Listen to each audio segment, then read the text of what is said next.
So I would like to welcome to the stage our moderator for this event, Hillary Matchett. Hillary is the Chief Investment Officer and General Partner of Quantum Coast Capital. So Hillary, where's Hillary? Oh, there she is. So Hillary's going to take it from here because I don't know what I'm talking about. Thank you very much. Thank you very much. Welcome back. Hi, everyone. I believe I'm doing a handheld mic. Thanks. Thank you for the introduction. Appreciate it. Very happy to bring up the panelists, so we'll get right into it. First, I've got Matt Cimaglia, who's the founding manager partner of Quantum Coast Capital. Matt, come on up. Now we've got Marianna Bonanome, who is the head of partnership for SandboxAQ, which is AI and quantum together. And then Robert Loredo, who is an ambassador for IBM Quantum. Come on over. Thank you so much. We're gonna do a little fun roundtable here at panel. And thanks to everyone for your attention and joining us today. We're really excited about what we're doing and talking about the intersection of artificial intelligence, quantum, what it means for our ecosystem just in general, as well as what it means for our backyard here in Palm Beach County. So real quick, Robert, what's quantum? Real quick. So here we go. First of all, just think of a problem that might take 13 million years to solve, right? There's a bunch of problems like this that exist right now in the world. Now imagine having to reduce that down to 13 hours.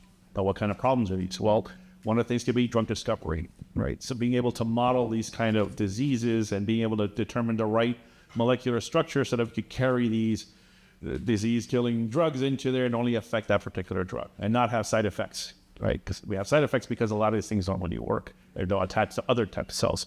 So that's just what quantum is in a sense. It's just a quicker way to compute things, right? You have a CPU, which is classical processing unit. You have GPUs, which are graphical processing units. Now you have a QPU, quantum processing unit. And the difference is, of course, is just the types of computation. I'm going to use a classical computer to check my email. I don't need a quantum system. But there are certain computations that are very large. I want to do this on a quantum system. The reason you could do those on is because the quantum systems have different properties that enable you to be able to solve problems much more quicker, more faster, or more accurate than classical systems. So I use that as an intro for now. I think that's a good answer. Does everyone feel okay with that? We're on a good start? Okay, great. So right now is a critical time. There's a major intersection with AI, quantum computing, and I want to know from each one of you what your organizations are doing to address this critical time. And maybe start with Matt. Well, we are investing in quantum. So when you think about investment right now, traditionally, the shiny object is AI. So everyone in this room probably has heard of it. And when you look at the funding that's going into AI, it's way outpacing anything for quantum. So we talk to quantum companies almost every day, and candidly, they thank us for almost existing because a lot of VC that exists out there, the second that they say the word quantum, they just kind of glaze over and they don't really have a good understanding. The other thing to kind of bring up is when we think about other countries, specifically China, they're investing 15 billion to our 1.25 billion. So that's a huge discrepancy when you kind of start to think about the fact that you have all of this government funding just pouring into quantum, and we, quite frankly, don't have it there yet. We hope to kind of be a catalyzer within the US by investing in US-based companies, and US-based companies specifically that are solving challenging problems within quantum. And the quantum ecosystem isn't just the hardware. So IBM is obviously known for their hardware, which is the quantum computer that they've developed.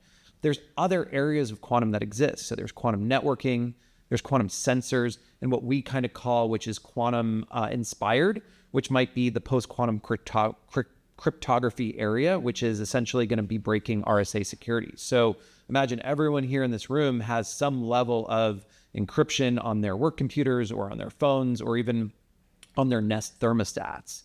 Well, that could be potentially broken within minutes using a quantum system. So again, what we're doing is trying to help elevate and sort of foster this ecosystem of quantum within the United States. Marianna, the question for you is SandboxAQ. Maybe give you a little background as to what SandboxAQ is and where it came from. Absolutely. So thank you for having me. I'm really excited to be here. So SandboxAQ originated within Google X. So Sergey Brin started Sergey Sandbox. So we're named after him, one of the co-founders of Google.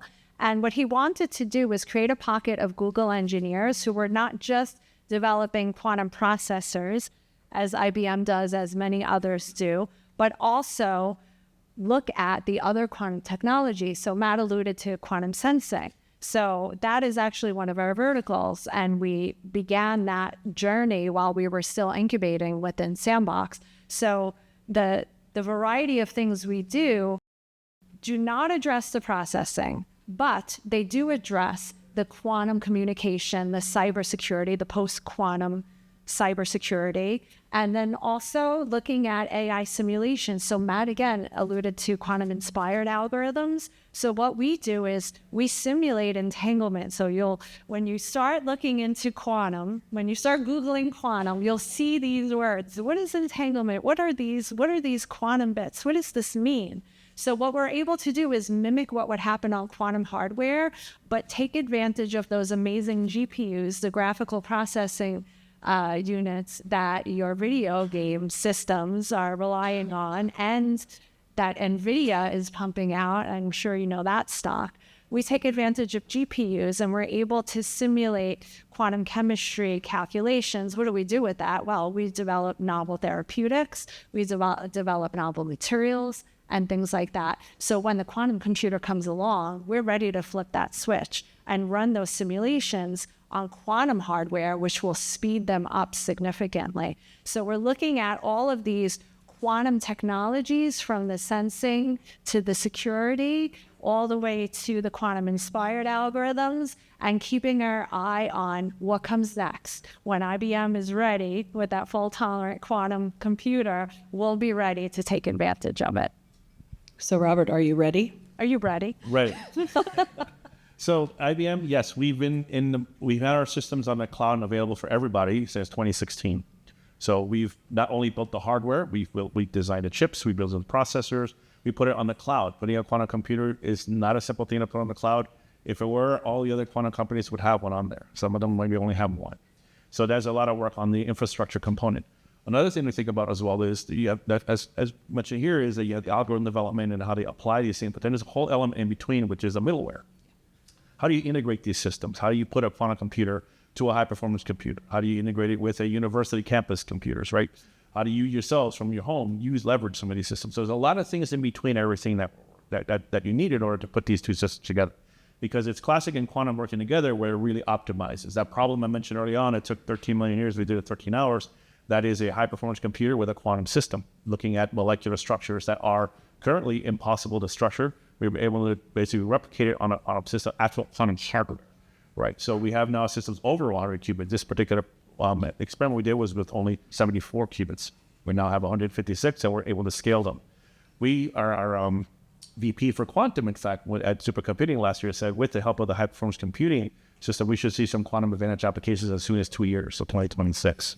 Right, so that's where we starting to see these applications starting to really come up and shine. In other words, that where the applications really are living. And of course, a lot of that has to do with understanding the algorithms, understanding the infrastructure, and understanding that component. One key thing, of course, that none of this will ever happen is you have to build this ecosystem. Who's going to use this? Who's going to know how to use it? It's not just a quantum physicist. That's a big misconception there, that people know I have to be a quantum physicist to use a quantum computer. Absolutely not. I put a computer, a laptop in front of a quantum physicist to say, well, program what you can do, and they can't, right? Because it's don't know the program. It's two different things. You can do it as a developer. It's built on Python, quantum computation, whatever area you're in, you can actually go in and learn it. But now, once you learn it, you enable yourself, you educate yourself on it, now you have to enable yourself on it. Okay, now that I know what quantum is, where's the opportunities in my business, in my world, right? And that's kind of what part of this ecosystem growth is that we're working with. We partnered with Cleveland Clinic, who's also local around here. They're building campuses, large campuses around here, and a bunch of other universities and places around the world. So we know what works, we know what kind of how to integrate these components. It's just a matter of now building that breadth and enlarging the ecosystem. Of course, partnering with these kind of partnerships that we have, and of course with all of you, that's really how that growth goes, because we have the tools. You guys are the ones going to use it. How do we use it? Let's figure out what that is, right? That's the next step. So Marianna, let me put AI on top of that and say the synergies between AI and quantum. How does that come together, and why should a business leader care about it today? They're integral for each other's success.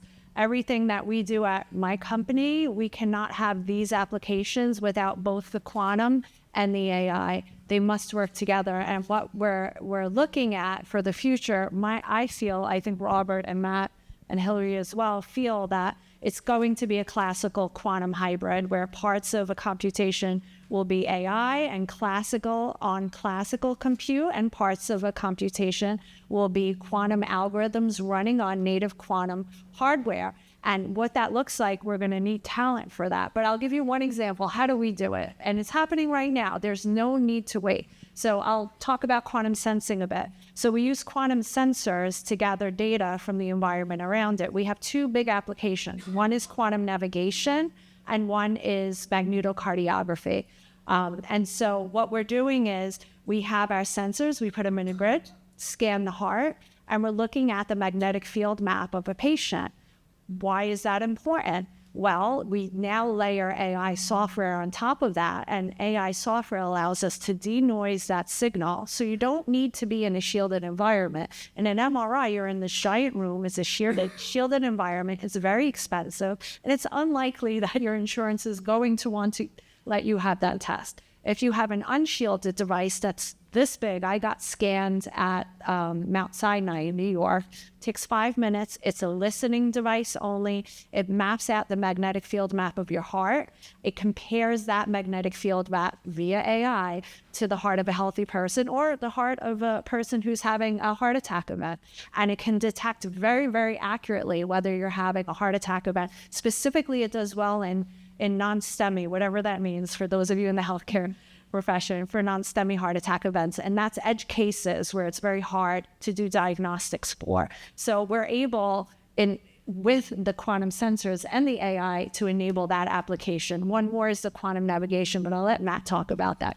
Yeah, that's a great segue into investment opportunity as well. Yeah, so here's a really great investment opportunity that we've been looking into. Candidly, the company keeps telling us they're not taking any investment right now because they are so publicly funded through the government. But company out of Colorado, they have a quantum sensor that they've coupled with NASA data from the Earth's magnetic field. So there was all of this data that happened to exist. And they said, well, why don't we create a sensor that detects the Earth's magnetic field, couple that with navigation. Now we have replaced GPS. So think about if you're in a hostile environment or if you're in an area, let's say you're in Ukraine right now, there is no GPS because your enemy is essentially jamming it. You're in a submarine, you're in a mine. So there's several applications that apply for this particular sensor company that, again, we are looking at. But there's numbers after numbers of companies that we're talking to that all have very unique, very creative ideas, and they're all leveraging quantum in some capacity.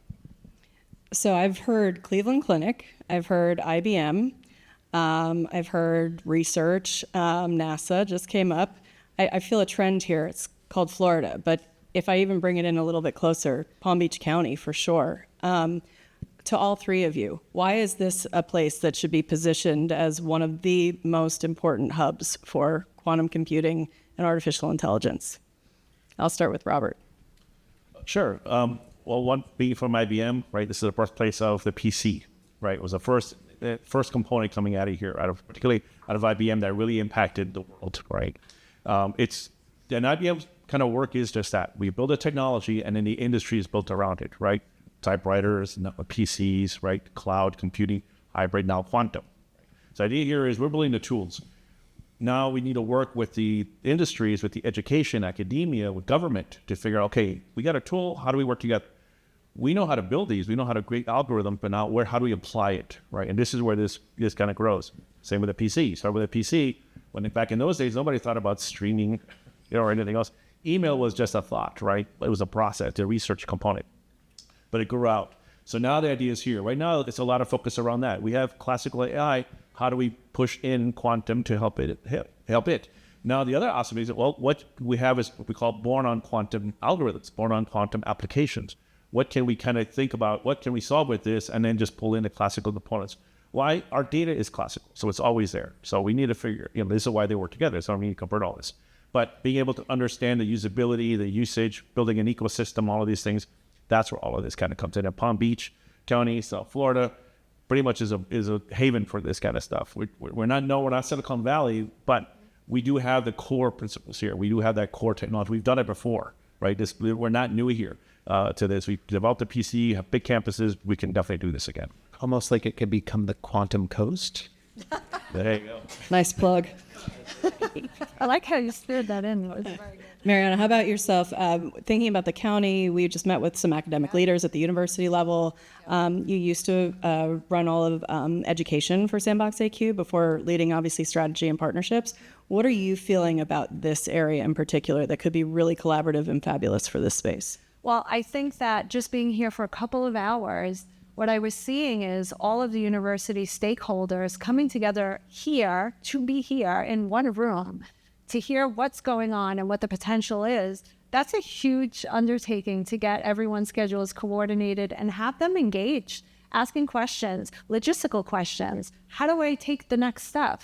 This to me shows it's a wealth of opportunity that's here that you're drawing from. Also talent, incredible talent, and then also drawing from, having that bridge with all of Florida's amazing resources. I was telling you in the car, Hillary, that we have a partnership with the University of Florida. Why? University of Florida has the #1 healthcare database, better than anyone else. And so naturally, anyone that does AI, anyone that is in the biotech space is going to come to Florida and is going to want a partnership. So I think you have a lot of attractive reasons for being specifically here. Couldn't agree more. And Matt, you actually were born here, went to Boca High. Shout out to Boca High and being born here. What about infrastructure? And this can be from both investment or just in terms of logistics. So I think I would take it back just a little bit more. So in the mid-90s, Bill Gates went on David Letterman, and David Letterman was joking about this thing called the internet. And David Letterman said, why am I ever going to need this? What is this actually going to do for me? I can listen to a baseball game on the radio. And he specifically used that example in this clip. But we didn't really know all of the use cases that internet would have in the mid-90s. And that was not too long ago. Now we start to think about the innovation that's happened with AI in the last couple of years. There was this ChatGPT moment that happened a couple of years ago that kind of took the world by storm. And it shocked a lot of people in Congress. It shocked a lot of people in business and a lot of people in the education space saying, how do I really pivot now to take advantage of this newer technology? Well, we know quantum is happening, so we can start preparing for it today. It's really important for all the people in this room. Again, Business Development Board, shout out to them because they were the ones that put together the group of educational leaders today. And again, painstakingly choreographed everyone's schedules so that we could go there and start talking about quantum. These early days discussions about quantum need to happen often. We are sort of doing literally a global tour right now, talking to various universities, talking to various stakeholders, talking to other investors, people that want to get involved in quantum. We want more competition. We want more people to say, hey, I'm sprouting out my VC and I'm going to go start focusing on quantum. That's great. We have a unique advantage because we've been doing this for a bit and we also have really great science. So we understand not only on the business perspective and how to operate a company, but also from the science and is there real science there? So I want to lean on that because we talk about talent and getting the right skilled workforce for existing industry that's going to benefit from this, healthcare, finance, logistics. But I'm a mother of 2 kids. How do I get them prepared? Is there anything that we can do to start thinking about this? And is it something that we can plug in not at the university level, but maybe even the middle school level? Yeah. Are there any resources? Yeah, so we're talking to a group called the Coding School right now and bringing them here to South Florida in the summer to do a 2-week boot camp with middle school students. So I think sparking that drive, sparking that innovation, sparking that curiosity now, and sort of saying, hey, look, you're interested in AI, but don't you want to learn about the thing that's going to be really cool after that? So those conversations need to start. And then also, I think from the educational level, when we talked to a lot of the colleges this afternoon, their biggest concern is if I put a curriculum in, will there be jobs? Absolutely. And again, that goes back to what I was saying before around the internet. We didn't really know what the internet would have, but look at where we are today. And by the way, you can do your job effectively anywhere you want to do your job because you have access to the cloud and you're connected to Wi-Fi. Same thing with quantum, and IBM's done a phenomenal job at putting their systems on the cloud. Anyone in this room could pop on a laptop right now and have access to a quantum computer. That's really unique. So now we're not really talking about having to be segregated in one specific location. It's now democratized. We can have access to this technology anywhere. You just referenced IBM and their programs. What can we do as a county to upskill our workforce right now with some of the existing programs that you have that we can perhaps make available to everybody here? Yeah, definitely. So there's a lot of improvements we did to our training material. When I started, it was literally a pamphlet. It started with just 2 or 3 lines of code. They do this, that's okay. Then all of a sudden, they're talking about Hamiltonians and something I've never heard or seen before in my life, and a bunch of formulas. Thankfully, that learning curve is steeped a lot more. Now you can go from 0 to hero, literally. If you have absolutely no idea, a lot of these courses, a lot of different groups are going out using Quantum as their education base from all levels. My nephew, who's 10 years old, came to me and said, Robert, I wrote my first quantum program. I said, where? Summer camp. These little camps, they do work. They hit the impact because they know exactly how to train on these. So the first thing is, of course, just get familiar with the technology. Again, you don't have to be a physicist. I could teach you to the side here after this thing in 5 seconds, pretty much all the 3 different principles using some analogy. Does that make you a programmer? No. But it does give you that understanding, that conceptual understanding of quantum. But it's building that skill as you go, right? It's understanding, remember, there's 2 parts, right? The education and enablement. It's educating yourself first, understanding a little bit, depending on your field, how much you need to know, and then enable yourself. Now that I understand quantum and classical and all these things, now where are the opportunities here? What can I look into? And then how do you actually build that workforce, right? You could be a C-level suite here, but how do you build your CIO department? How do you build your development team, your hardware team here? And all these different infrastructures, they also have to learn it. And of course, they're learning at different levels. A developer is going to learn much more deeper about the coding part, but they're not necessarily going to understand which particular thing is more feasible for you to benefit from a potential growth in your industry. So having that education, understanding, and access to that is very, very. And I'm going to plug you guys for a second too, because every meeting that I go to, I talk about the quantum decade by IBM. Google it.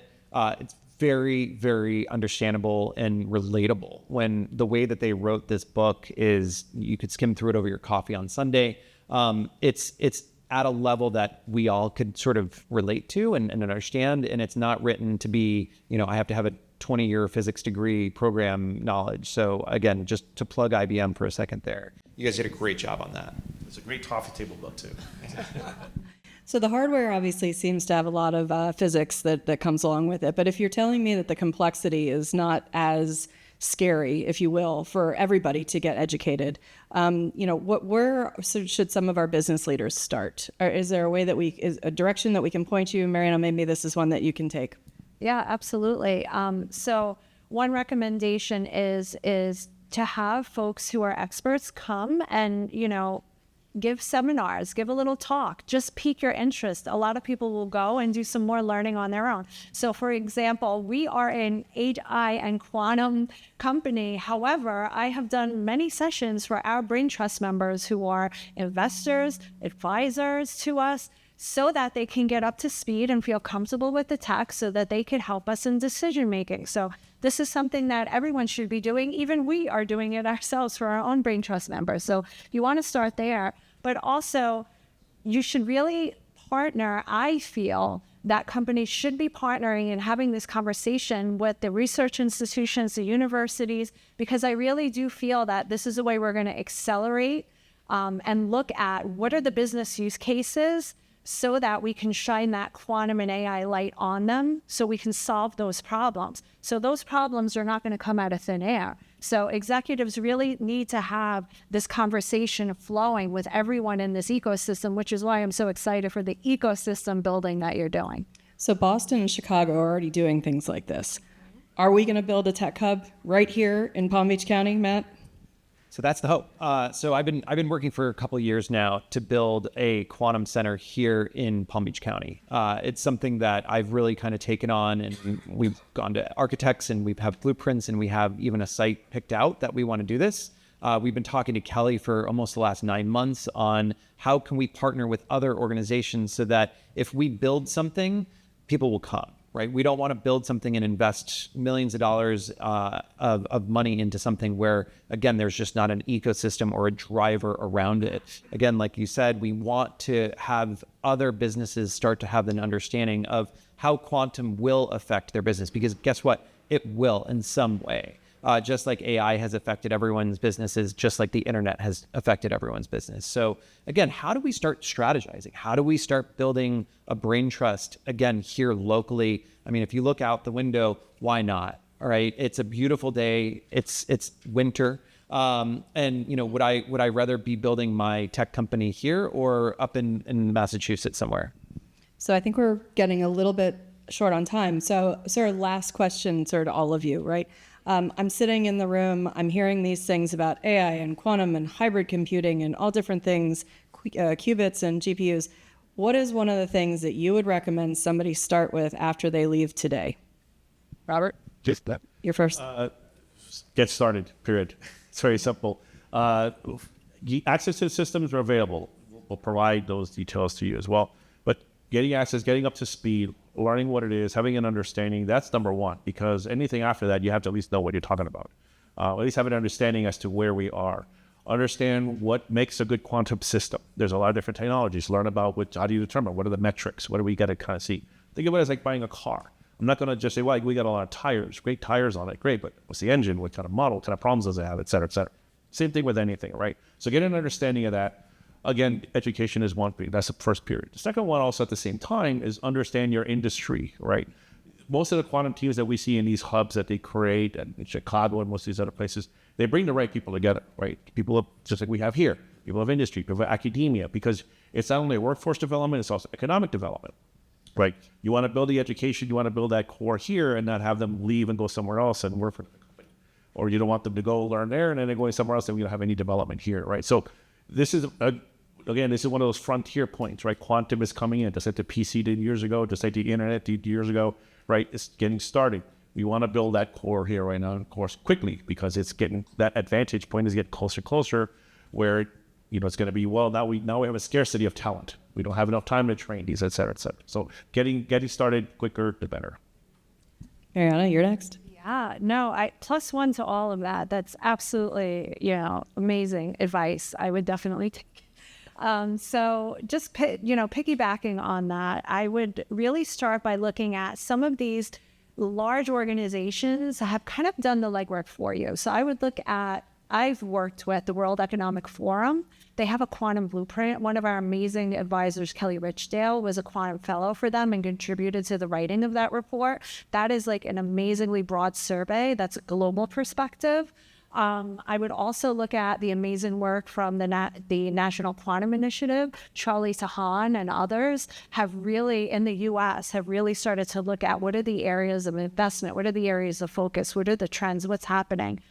So I would start, again, with the education and then have the conversations. Okay, so now you have a kind of an understanding, but reach out to experts. You have Quantinuum here. You have so many others who would be more than happy to have these discussions with you, to ideate on what practical applications can be for your business and where they can add value. So Jensen Huang, about 2 months ago, came out and said quantum is still 20 years away. Personally, I think it's a little bit of market manipulation, but they've significantly backtracked on that since then. So NVIDIA is actually holding at the end of this month, I recommend everyone watching it, on the 20th, a quantum day. And they've invited all of the CEOs of all of the different quantum companies to come and have a general discussion around what is quantum and where is it going. So that's just one thing. The other is there's a couple of people in this room that we've had meetings with months and months and months ago that never even heard of the word quantum. And then various next days or following weeks, it started becoming in their news feeds. I don't know if that's the algorithm listening or not, but it's starting to pick up in such a way that, again, I guarantee everyone in this room is going to start recognizing it. And when you do, what the greatest thing from my perspective is that you're a little bit more educated today, hopefully, based on this panel and based on hopefully what we can discuss afterwards. Well, we're certainly excited because we've decided to make this our full-time gig. But we're really excited to share with all of you and certainly be resources. And I do believe we've got 10 minutes plus or minus for Q&A. So if there's anybody that's got a question in the audience, feel free. Yeah. Just a real quick question. My firm does a lot of work. We got one here. Yeah. Oh, do I need a mic? I'll repeat the question too. I can repeat it. Yeah, go ahead. Yeah. Could you help us who aren't as deep in quantum computing as you are, understand the difference between kind of quantum computing for, I don't know, deep learning versus for visualization. Like, because a lot of us understand how AI is enhancing the way data are processed. Is there a difference between deep algorithms when it comes to data versus what we're doing now with all of the rich graphics, high fidelity graphics and video? And maybe just understand the difference between the two and how they're contrasted. Sure. Yeah, that's a good question. So, John, you wanna go repeat the ahead, question? Okay. The question was, with quantum and developing different now, there's certain problems that we're trying to solve. One of them is just using data for machine learning, et cetera. But then there's also different like image processing.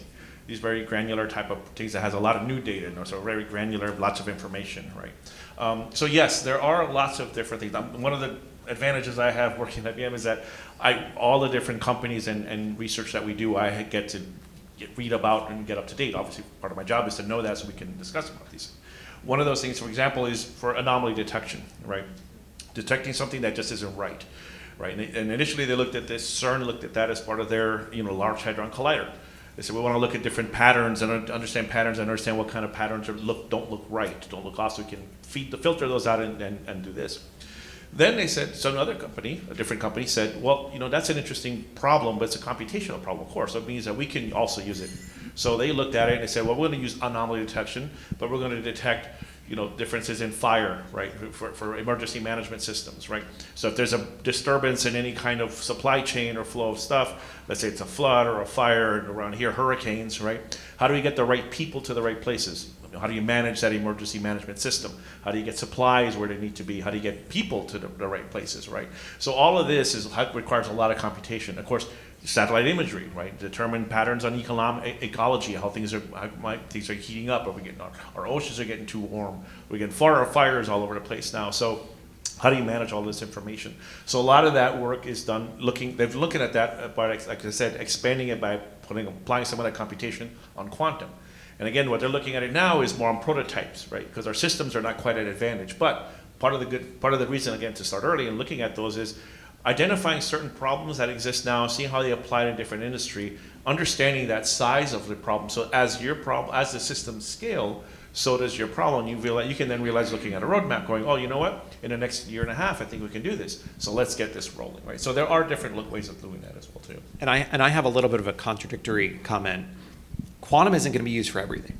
So I do want to stress that classical systems will still outperform quantum computers in certain algorithms. So you're not sort of saying, look, the whole world is going to shift to quantum and the pendulum is going to go that way. It will be a hybrid system. And I was with Microsoft last week. They specifically talked about the fact that they're trying to build into Copilot the fact that you actually won't know as a user if you're using a quantum system or a high performance system or a collection of both. They're just saying you're going to type in, I want to do X, and it's going to make X happen as efficiently and quickly as possible. The other thing that I would kind of talk about, going back to NVIDIA, is when you start to think about how many GPUs NVIDIA has to create every year versus an IBM that can maybe create one or two systems, but it's outperforming those millions of GPUs that are being created, they only have to get it right once or twice. So we're not talking about economies of scale here. We're just talking about the fact that these qubits are able to be manipulated in certain ways to effectively do these algorithms that we're looking for. I hope that answered. There's a bunch of other questions I think people had. Yep. So ChatGPT revolutionized AI because it can take a normal person can input a question and get amazing answers. With quantum computing, is that similar in the sense that you can have a regular person interface with it and get answers, or do you have to be a technological programmer to be able to use quantum computing? Did everybody hear that? Okay. So yes and yes. So on the one part, you're developing an algorithm, right? So I'll put it this way. Think of it this way. Instead of just looking at it as quantum AI, think of it as quantum for AI, and there's AI for quantum. Now let me elaborate. Quantum for AI is just as Marianna mentioned here. There's algorithms that can be accelerated or made more accurate by adding quantum machine, quantum support vector machines. These sort of algorithms that can enhance and speed up or make things more accurate. That's quantum for AI. Now, AI for quantum. There's a lot of algorithms, or a lot of, let's say, for example, you're a new developer. You want to say, well, you know what? I want to write a program on anomaly detection for false positives because I work for a credit card company. And if I can save 1% of a multi-trillion-dollar problem, that's a big impact. But how do I do that? Now we have, in our software, we have Qiskit Code Assistant. It's AI. It's like our version, we're using Watson X, not to say anything about ChatGPT, but it's our version of it. But it's trained on quantum and quantum coding. So I can just from there, as a new person, just type in, hey, how do I write a program, or give me the prototype that I need in order to be able to write a false positive type of program, or how do I run this on a particular quantum circuit? How do I do this? So it will write out some code and some suggestions for you, right? So this is AI for quantum. We're also using AI to do this error mitigation, error correction. Some of these systems are noisy. We're actually using AI to determine, well, I'm going to find the pattern of this particular process or this particular system, because every process is different, of course, and how to figure out some certain patterns so I can understand the error and the noise that's here. So that way when I transpile this circuit, meaning I want to run a circuit on this machine, it'll do it in such a way that's going to pick the right qubits that are the most optimal, the better connections, et cetera, that's going to run my particular application. That's using AI for quantum. So there is opportunities in both, right? And so to your answer, it's, as I meant, yes and yes. That there is quantum development that you can do as a researcher to enhance the AI, but then as a classical AI specialist, you can apply a lot of that knowledge onto something that will basically help the development and research within quantum. And if I could just add really quickly to that, the barrier to entry is not very high. So I'll give you an example. We did this and we took a chance on it. We were developing a quantum minor degree program at NYU Tandon School of Engineering, and the chair said, what if no students enroll? Uh-oh, like nail biter. We didn't know. So how do we get people excited about it? Well, let's have a hackathon competition. And so he opened it up, and sure enough, we had 350 students, 399. So all of a sudden we were like, oh my gosh, we don't have room for all these students. What are we going to do? And so the idea was, okay, if we bring them in, how do we help get them to a point where they knew enough that they can solve the challenges that we put in front of them? And we were really nervous about this whole thing. We weren't quite sure. So we pulled in QWorld, it was called. It's a nonprofit. I don't know if you know them, but they're amazing. And they have all of these online workshops, and they do things async, and they did 2 weeks of training for the students. The students who went through that 2 weeks of training did their homework. Those were the ones who then went into the hackathon that we were able to accommodate. Could I tell you that we had judges? My thesis advisor was a judge, and he was like, I don't know about that. You know, they're undergraduates, 2 weeks, what do they know? And after he told me, he was like, you proved me wrong. He was like, those projects that they came up with from 0 to 2 weeks were so impressive because they were able to go on Qiskit. They were able to pull packages that already exist, and they just needed their creativity and a little coding chops and a bit of training, and in 2 weeks we already got them running on quantum. So the barrier to entry is not that high if you're willing to put a little bit of effort into it. Yeah, and I think just one last thing on that. You know, IBM and others are doing a really great job at sort of compiling a little bit of an app store right now. And so you have people that are developing and going out and putting algorithms together or applications together, and it's the usage of those that will accelerate this space massively. So that means that I can go take shortcut when I want to go build my thing to do X. I can go in and pull 3 different people's applications or programs, compile it into mine, and now I have something within months. And you had a great example of Cleveland Clinic doing that. Yeah, we actually had Cleveland Clinic. It was actually at first it was RIKEN. This is a high-performance computing system that they have down in Japan. The research team there developed something for molecular structures. That's the one that I mentioned earlier, 13 million years to 11 hours, 13 hours. It took them 1.5 years to develop the research, the programming, all the different emulations, and all these things that they had to do to be able to package this up. So it took them 1.5 years of that training. They packaged it in something we call a function, put it up there for anyone to use. Okay, if you're going to be structuring molecular structures, here you go, here's what we've done. Cleveland Clinic then said, oh, that's interesting. We have a problem that we can probably use that for. They grabbed it, and instead of taking 1.5 years, it took them 1.5 months to do it, almost 2 months, to get to the same, to be able to publish a paper and get the same type of results. And now I think Lockheed Martin is another one that's using it. They published a paper, but they haven't said how long it was. But again, they found that they were able to publish very quickly. So I think in the interest of time, we're probably going to maybe one more question other than, no. Anyone? Okay, so number one, thank you, Robert, Marianna, Matt. Thank you. In summary, I think that with collaboration, education, inspiration, we could really make something amazing happen right here in our backyard. We certainly want to say thank you to Kelly Smallridge, who invited us to come talk about this. Yay, Kelly!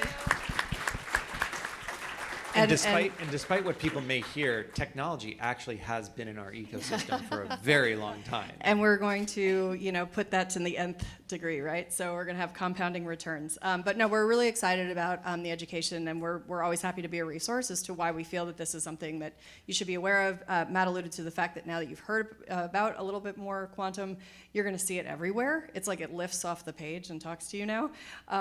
But we're excited, and we're really looking forward to working with all of you and expanding the network, not only, obviously nationally, but certainly here in Palm Beach County. So thanks to everyone.